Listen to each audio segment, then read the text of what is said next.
global leader of eco-friendly future materials. Green tomorrow with POSCO. President Yoon Suk-yeol begins his state visit to the United States with a welcoming outcome, an investment of some $2.5 billion by global content platform Netflix. More major deliverables coming on security as well. Eyes are on what Presidents Yoon and Biden will announce on the commitment to extended deterrence.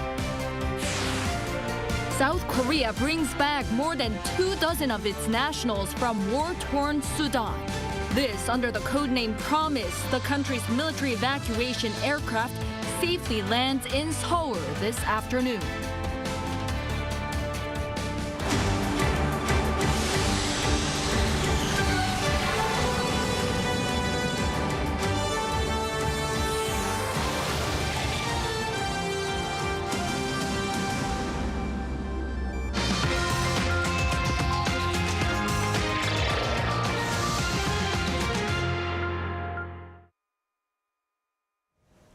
Good evening. It's 9 p.m. here in Seoul. Thank you for joining us on Arirang News.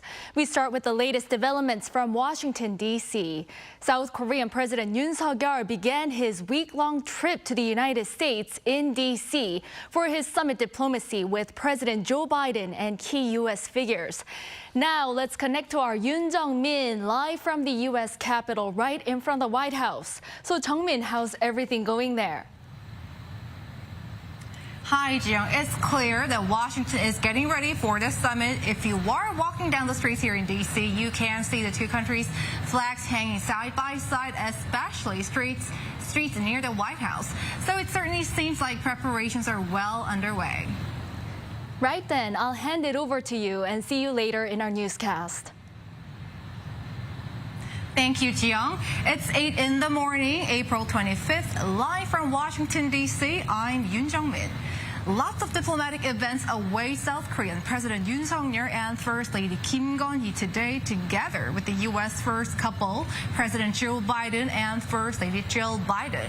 Now, before we take a look at today's headlines, let me first introduce our panels this morning. I'm joined by Ambassador Joseph DeTrani, former Special Envoy for Six-Party Talks with North Korea, and Kim Do-yeon, Arirang's Presidential Office Correspondent traveling with the President. Welcome, gentlemen. Good morning. Good morning. Good morning. Very good early morning to you. So, Ambassador DeTrani, Presidents Yoon and Biden are expected to visit the Korean War Memorial here today, later in the afternoon, to pay tribute to fallen heroes. How can we read into this as South Korea and the U.S. celebrate 70 years of their alliance? Well, how appropriate to visit the Arlington Cemetery, where over 37,000 American troops died during the Korean War. Over 100,000 were wounded. Certainly South Koreans, over 1 million wounded, killed during the Korean War. So how appropriate this is on the 70th anniversary of the armistice on July 27, 1953. So this is so appropriate to recognize this relationship that was forged during this very brutal war that killed so many Americans and certainly South Koreans. Right. And Do-yeon, you have looked around the capital city here. And what was the atmosphere like ahead of the summit? Well, like you said, there were Korean flags hanging by the U.S. flag and the D.C. flag around Pennsylvania Avenue. We had Korean buildings down in Embassy Row have two giant pictures, one of U.S. soldier and one of South Korean soldier, to emphasize the 70th anniversary of the alliance. And I was right by the by Blair House when President Yoon was about to arrive, and we had a handful of Korean Americans, just waiting for him to arrive. And when he did, it was a cheerful moment for some of them who, obviously living here, can't see the president that many times, right? So. All right, I will get back to you a little bit later. Before we delve into these topics, here are the day's headlines. On the first day of his stay in Washington, D.C., President Yoon Suk-yeol welcomed a hefty 4-year investment plan by Netflix in Korea's content industry. This as power of the Korean content growing on a global level. Our top office correspondent Woo Soo-young, who is traveling with the president, files this report. As the self-professed #1 salesman of South Korea, President Yoon Suk-yeol hit the ground running in Washington, D.C. on Monday afternoon, securing an investment of some $2.5 billion by global content platform Netflix in a meeting with the firm's CEO Ted Sarandos. 이번 투자는 대한민국 콘텐츠 산업과 창작자 그리고 넷플릭스 모두에게 큰 기회가 될 것입니다. 넷플릭스의 파격적인 투자 결정을 진심으로 환영합니다. The investment will be used for creating Korean content over a stretch of 4 years. I have no doubt that our investment will strengthen our long-term partnership with Korea and Korea's creative ecosystem. We are deepening our partnership with the Korea creative industry, which have produced such amazing hits as Squid Game, The Glory, Physical 100. With the partnership, we will continue to grow with the local industry while sharing the joy of entertainment with Korean storytellers and their fans around the world. This comes as part of Yoon's mission to broaden and deepen bilateral ties in areas beyond traditional security. Stepping off Air Force One, President Yoon Suk-yeol began a state visit to the United States on Monday, showing how the two countries' relations have evolved over the past 70 years, from the Mutual Defense Treaty in 1953 to a much broader economic, cultural and technological cooperation. The theme of his stateside visit is the alliance in action towards the future. During a summit with President Joe Biden on Wednesday, the two leaders will not only address security issues to deter against North Korea's growing nuclear and missile threats, they are also expected to discuss ways to address a host of shared challenges and opportunities with the goal of improving economic security through value-based cooperation. On that note, Yoon will attend events to foster partnerships in key strategic areas, including an investment forum and business roundtable focusing on advanced technologies, and a video content forum hosted by the Motion Picture Association. Going beyond the usual diplomatic outreach, the president will aim to encourage closer people-to-people exchanges across various sectors of society, speaking with not only state dignitaries, local politicians and business leaders, but also academics, scientists and students. US senators on Monday welcomed the South Korean president's arrival with a resolution proposal, endorsing efforts to turn the state visit into a chance to further strengthen the alliance. The bipartisan resolution is expected to be up for a vote on Tuesday. During his time in the land of the free, Yoon will emphasize the two societies' shared values of freedom, liberal democracy and human rights as the basis of their ever-tightening alliance. Oh Soo-young, Arirang News, Washington, D.C. In the meantime, South Korea and the United States have simultaneously slapped sanctions on a North Korean banker tied with the regime's illicit cyber activities. This comes amid growing concerns over the regime's use of virtual asset transactions to fund its illegal weapons developments. Our Choi Soo-young has details.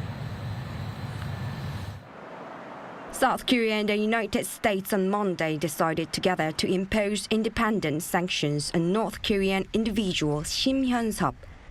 Shim has been involved in supporting North Korea's illegal cyber activities to raise funds for the regime's nuclear and missile development. This is the first time that Seoul and Washington have both simultaneously imposed sanctions on the same individual in the cyber field. The measure was taken based on close cooperation between the two allies to effectively block North Korea's illegal cyber activities. Shim Hyun-sop is affiliated with the North Korea Kwangsun Banking Corporation, an organization that was subject to sanction by the UN Security Council in 2016. Shim is accused of creating anonymous accounts and money laundering to procure funds for North Korea's nuclear missile development. He laundered millions of dollars of illegal funds, including cryptocurrencies obtained by North Korean IT personnel who violated UN resolutions by residing overseas illegally and financially supported them, contributing to North Korea's illegal cyber activities and procurement of weapons of mass destruction. This is the 6th round of sanctions against North Korea under the Yoon administration.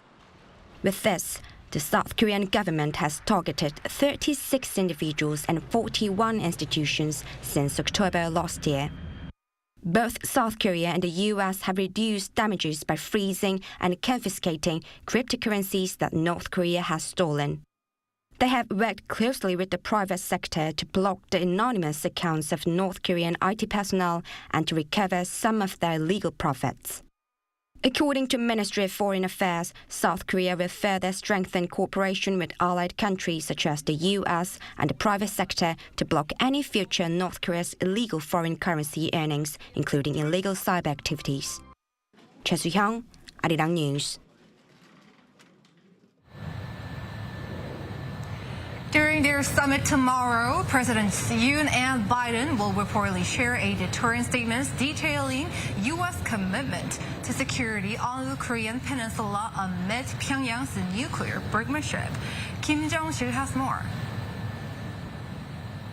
Thank you, Karine.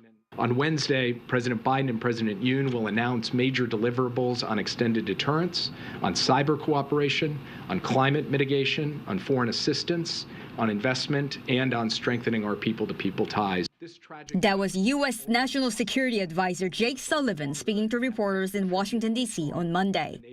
And when asked about the details of the deterrence statement, the White House official refrained from giving too many details. What I will say is that we believe that that statement will send a very clear and demonstrable signal of the United States' credibility when it comes to its extended deterrence commitments to the Republic of Korea and to the people of Korea. Sullivan's comment has prompted questions by watchers on what this future commitment to extended deterrence could mean. How different would it be, if at all? During the second meeting of the two leaders back in November, President Yoon said there's a need to effectively and drastically strengthen extended deterrence between South Korea and the U.S. in line with North Korea's advanced nuclear capabilities. Yoon's remarks may have given us a hint of what Wednesday's statement might be. Although the full extent of the deals won't be known until the announcement is made, multiple South Korean media agencies quoted a diplomatic source on Tuesday who said the two countries are in the final stages of drafting a document that would allow retaliation with U.S. nuclear weapons if North Korea launches such an attack on South Korea. Some reports are calling it a Korean-style nuclear sharing pact, with South Korea able to negotiate with the U.S. on the operation of American nuclear weapons if deemed necessary. The deal would be different from NATO's nuclear sharing agreement, as U.S. nuclear weapons would not be deployed in South Korea. All eyes are now on Wednesday's statement and what changes it may bring to deter Pyongyang's nuclear and missile threats. Kim Jong-sil, Arirang News. President Yoon Suk-yeol on Monday met with the Korean community here in Washington, D.C., making note of the 120th anniversary of Korean immigration to Hawaii this year. President Yoon highlighted the role of the Korean-American community in bolstering the Seoul-Washington alliance. He further underscored Korean-American legislator Andy Kim's re-election for a third term in office during last year's midterm elections as proof of the perseverance of Koreans in various fields, ranging from politics to the economy and to culture. The president also highlighted the symbolic significance of the American capital city, as it was the place where activist and intellectual Seo Jae-pil studied medicine in the late 19th century, and also the place where former President Lee Seung-man formed a provisional government committee. And here in Washington, D.C., preparations are well underway for the state visit by the South Korean presidential delegation. Our top office correspondent Kim Do-yeon took a walk around the city. On Monday, South Korean flags were flying in parts of D.C. alongside the U.S. and District of Columbia flags. President Yoon Suk-yeol's state visit, the first one in 12 years for a South Korean president, has begun. This is the second state visit hosted by President Biden, the first foreign leader from the Asia-Pacific. The South Korea-U.S. alliance is the most successful alliance in the world history. The two overcame much through economic development and democratization. As previous South Korean leaders have in the past, President Yoon will be staying at the presidential guest house, also known as Blair House. You can see it is now under heavy security with a large South Korean flag on display, a reference to the occupants for the next 4 days. And it's not just the scenes in the vicinity of Pennsylvania Avenue that are special.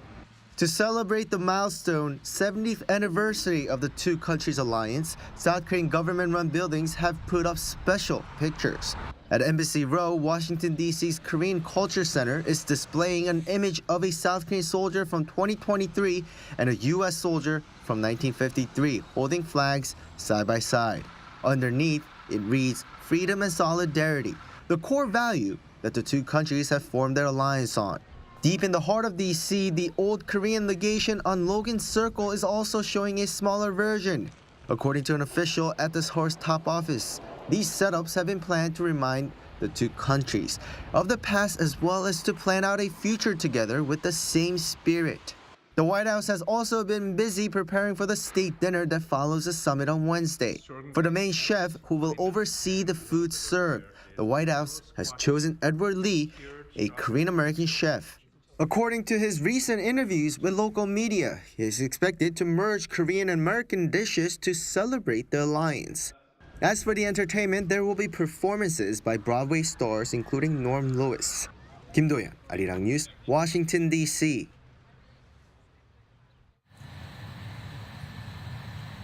Let's delve deeper into the upcoming Yoon-Biden Summit. Do-yeon, great report. Thank you. So it's the first state visit by a South Korean president in 12 years.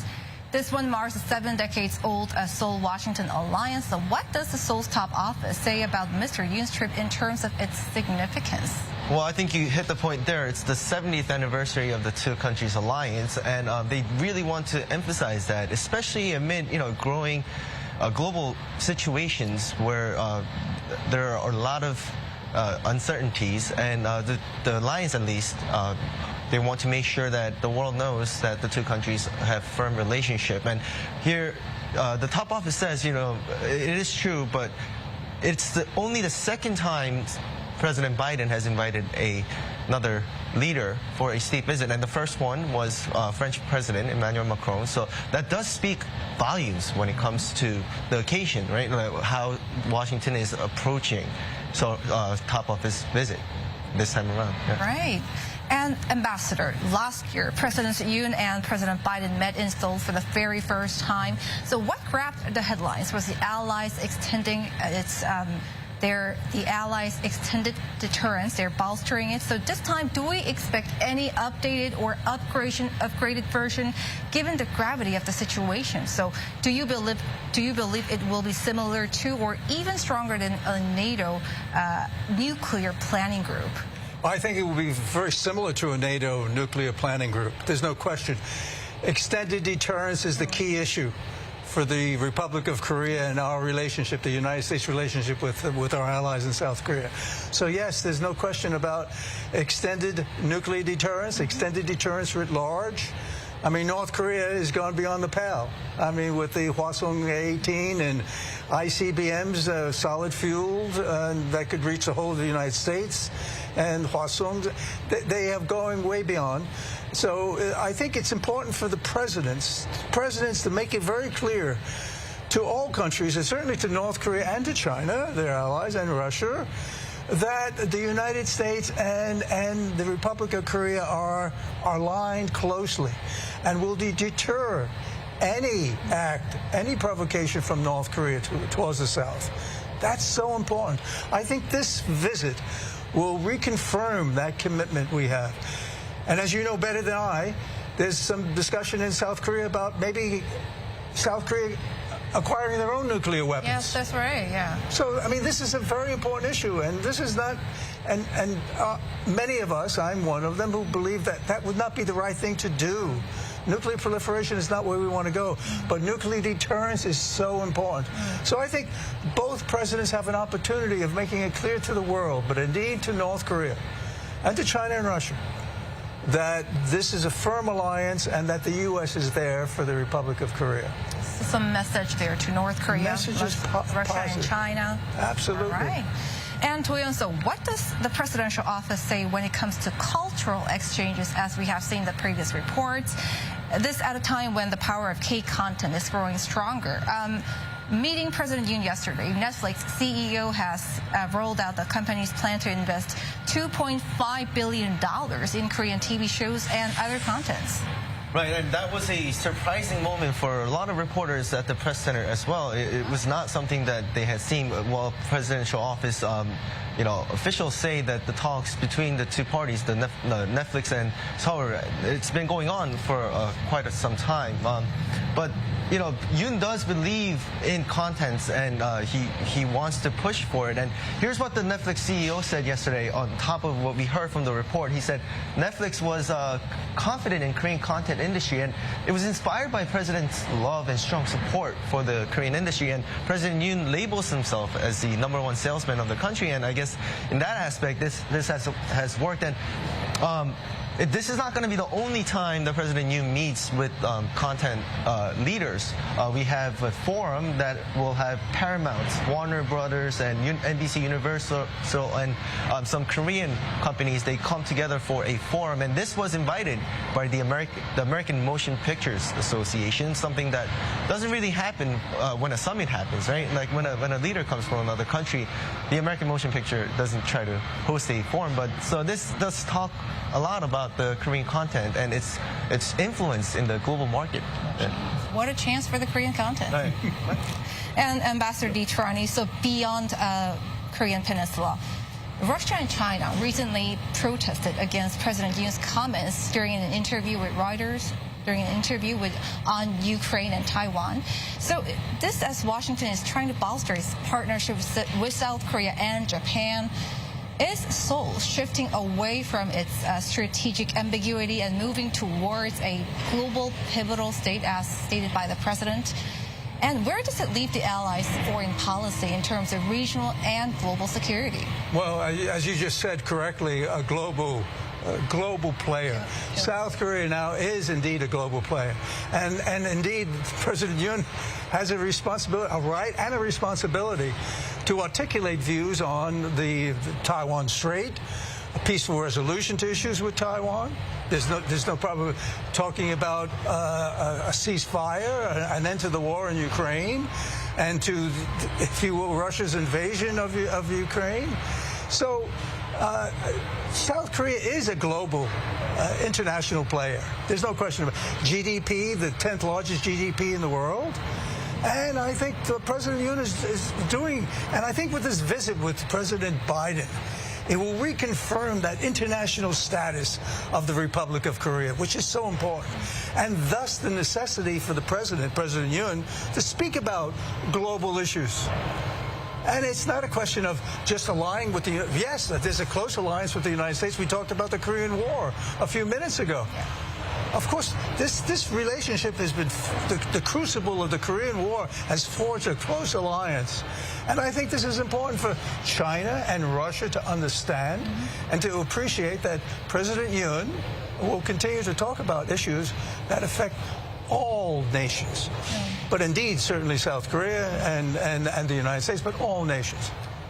All right. And speaking of that, what are the odds that South Korea officially joins the Quad or G7 and becomes G8? Well, I hope South Korea becomes part of the G7 and becomes a G8. South Korea becomes a G8. There's Russia no question about that. Previously. No question. Yeah, so with the 10th largest GDP, it makes perfect sense. The Quad is something else. The Quad, China and Russia view it as a security alliance. So obviously President Yoon and the leadership in South Korea will be looking at, well, how is that viewed? My personal view is I think South Korea should join the Quad. That's my personal view. However, I think President Yoon has to look at relations with China. The largest trading partner with the Republic of Korea is China, and so forth. So there is some question of ambiguity on that issue. How will South Korea join the Quad? Again, I do believe they should. But for the G7, there's no doubt in my mind South Korea should be a member of the G7 to make it a G8. All right. And before we let you go, Toyon, on top of security issues, so what matters for both countries is economic cooperation, ranging from business, supply chains, and high technology. So what would be key takeaways from today's Korea-U.S. Business Roundtable and President Yoon's visit to NASA amid this global technology race? Right, and the two countries, as much as we have North Korean issues, have been trying to expand their cooperation and economy, right? And so, like the business roundtable that's coming up, we have 30 leaders from both countries. This includes Samsung, LG, Hyundai Motor, and Lotte groups. And from the U.S. will be Qualcomm, Lam Research, Lockheed Martin, and Boeing, among others. And this is important opportunity for the administration kind of listen on the both sides and talk about it. But even tech development too, the NASA visit, right? We have newly launched that's coming up in a month, which is important, and South Korea is trying to jump into the new space era. But I think the key takeaway here is the numbers, right? How much President Yoon can host American companies to invest into South Korea. We saw when Biden visited South Korea last year, he went straight to Samsung chip plant because domestically he had the supply chain issue that he had to deal with, and he went there. We saw Hyundai Motors announce hefty investment. So maybe it'll be the other way around this time around, and we saw Netflix already do that, and we have more opportunities to hear about it coming up. So for him to go back, it'll be the numbers, I would say. That's the most important, because tech development is so hard to explain. But when you come home with numbers, he'll be welcome back. Well, while you were speaking, what came up to my mind was that Korean chip makers are keeping close tabs on the U.S. Chips and Science Act. And the Korean EV makers, like big names like Hyundai and Kia, their eyes are on this U.S. IRA, Inflation Reduction Act. So what do you say on that? So what does the presidential office say on that? I think they definitely have made some efforts. We do see certain moves by the U.S. to kind of settle down the issue, because we have South Korea has voiced concerns over it. While these things don't really happen overnight, laws or the executive orders don't change overnight, but I think with more economic cooperation, it opens opportunities for the two countries to kind of show their needs from each country. And certainly IRA does put certain obstacles for Korean automakers. So it'll be an opportunity for President Yoon to really make a strong action over influence. Yeah. All right. Ambassador, for final question for you. So how do you assess this current security situation on the Korean Peninsula before we let you go? Very tense. It's a very tense period of time. There's no question about it. I mentioned briefly the Hwasong 18. We talked about what North Korea is doing, not only with their missiles, ballistic missile development, and they've launched so many, and they show the world. Submarine launch, hypersonic, etc., cruise missiles. But what they're also building, they're building more nuclear weapons, plutonium-based, highly enriched uranium-based nuclear weapons. Solid fuel. But also they have a different philosophy now. And their policy on nuclear is first use, preemptive use, where they could, if they perceive an imminent threat to the DPRK, the leadership in North Korea, or command and control, they could actually launch a strategic or a tactical nuclear weapon. That lends itself to the possibility of accidental conflict, and that has to be of concern to all parties. Possibility of stumbling into conflict on the Korean Peninsula. And we briefly mentioned the Korean War and the casualties there. Now we're talking about nuclear weapons, tactical and strategic nuclear weapons. So it's very tense. And that's why countries like China that have leverage with North Korea have to convince Kim Jong-un come back to negotiations with President Yoon and the leadership in South Korea, with the United States, and talk about and stop launching these ballistic missiles and stop building more nuclear weapons, because this could easily turn into accidental conflict on the Korean Peninsula, and no one wants that. All right, some insights there. Ambassador Deetrani and Toyon, many thanks for your insights, and we appreciate your time. Thank you. Thank you. Thank you. Thank you.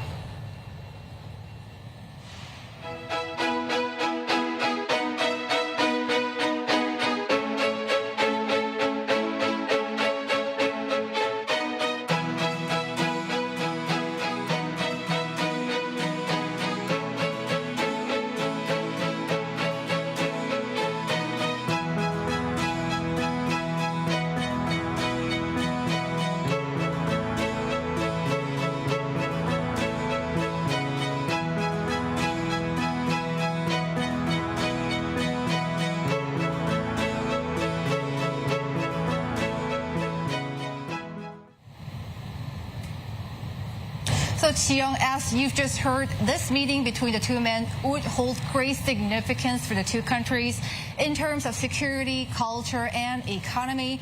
Now, that being said, we now turn back to the Arirang News Studio in Seoul for more of the day's headlines with our Ji-young. Chi-young? All right, thank you for that, Jung-min. That was our Yoon Jung-min live in Washington, D.C. Now to the news on the evacuation of South Korean nationals from Sudan. All 28 who had previously been stuck in war-torn Sudan have been evacuated. They landed safely at South Korea's Seoul Air Base this afternoon. Our defense correspondent Kim Hyun-sung was there when the evacuees arrived and shared some of their stories. Arriving at Seoul Air Base on Tuesday afternoon was the plane that carried 28 South Korean nationals who had narrowly escaped danger in war-torn Sudan. They landed safely at around 4 o'clock local time, receiving a round of applause and bouquets of flowers from friends and family who'd waited anxiously for their return. The evacuees recount the tale of their great escape. There were guns and cannons firing near my house. It was a real war, something that I've only heard about happening. The people from the embassy risked their lives to save us. Really, there were bullets flying and they still came. I can't thank them enough. The team started at the Sudanese capital, Khartoum, and drove to Port Sudan in the east of the country. The heat beat down heavily while they traveled 1,000 kilometers for more than 30 hours, tiptoeing around the country's battle scenes. In Port Sudan awaited the South Korea dispatched military aircraft, the C-130J. We were all very tired after traveling around 36 hours from Khartoum to Port Sudan airport. But when we saw the plane, we all thought we've survived and we're safe now. It was an emotional moment. The carrier plane took them to Jeddah Airport in Saudi Arabia, where the evacuees once again had to transfer over to a South Korean tanker plane, the KC-330, which flew directly to South Korea. This was a 10-day-long mission carried out under the codename Promise, as the operation vowed for the safe return of everyone. We were always ready, thinking that a bullet could come at any time. It was a mission that had started urgently, but I'm happy we could bring our people back home safely to Korea. The promise was delivered, and the people were, once again, safe. Kim Hyun-sung, Arirang News. On the economic front here in South Korea, the local economy rebounded in the first quarter of this year on the back of greater private spending. Our Lee Soo-jin has the latest figures. South Korea's economy grew in the first quarter of this year compared to the previous quarter, despite the downturn in the global economy. Data from the Bank of Korea released on Tuesday shows that the country's gross domestic product, adjusted for inflation, is estimated to have risen 0.3% on quarter during the January to March period of this year. This is a turnaround from the contraction recorded in the fourth quarter of last year. This means the country avoided going into recession, which is typically defined as 2 consecutive quarters of economic contraction.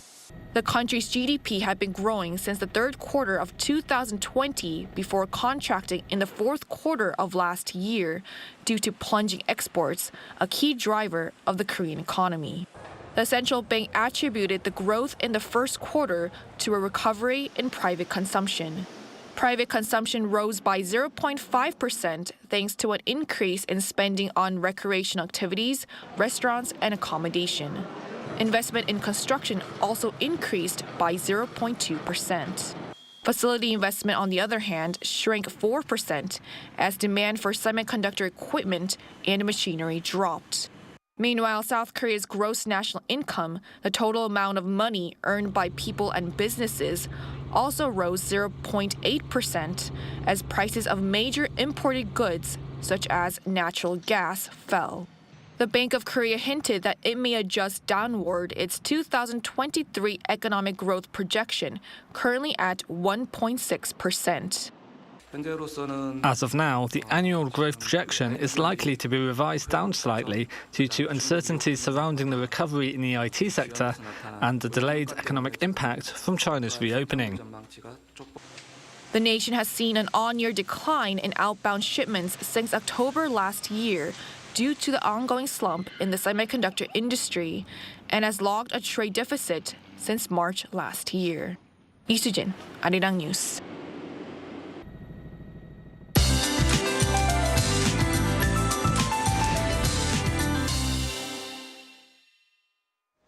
The combination of breezy mornings and mild daytime conditions will prevail again tomorrow. Lows in Seoul will drop by about 2 degrees to 8 degrees Celsius. Relatively chilly mornings will last until Thursday. For the daytime, though, temperatures will only get warmer from this point on. And we do have some lingering showers for parts of inland regions. For central parts of the country and Jeollabuk-do province, 5 millimeters of isolated rainfall will be coming and going. As for the weather conditions in Washington, D.C., where the South Korea-U.S. Summit is being held, partly cloudy to overcast skies are expected. Morning temperatures will be starting off at 7 degrees, and wide temperature gaps are expected with highs rising significantly to 17. For South Korea, Seoul and Daegu will be starting off at 8 degrees. Highs in Seoul will get up to 16 degrees, Gwangju 17, Gyeongju will be fairly warm at 21 degrees. Conditions will be returning to the seasonal norms on Thursday afternoon. That's all for now, and here are the weather conditions around the world.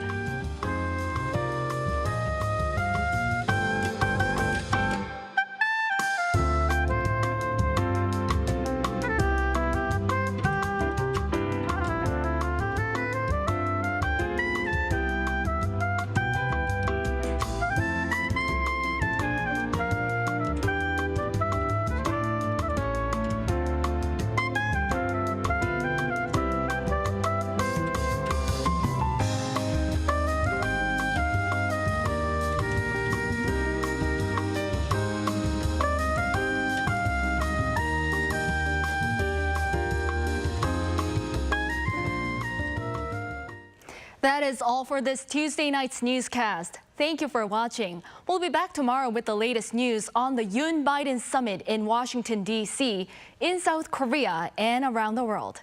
Have a good night.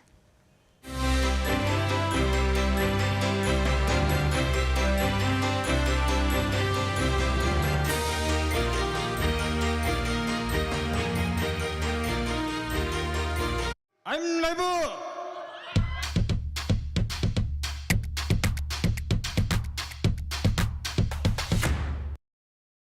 저를 도와주시는 분들이 저희와 함께 해주시는 세션분들 아무리 봐도 이거 먹지 펜션 같은데 아니라고 아무도 안 하는 거고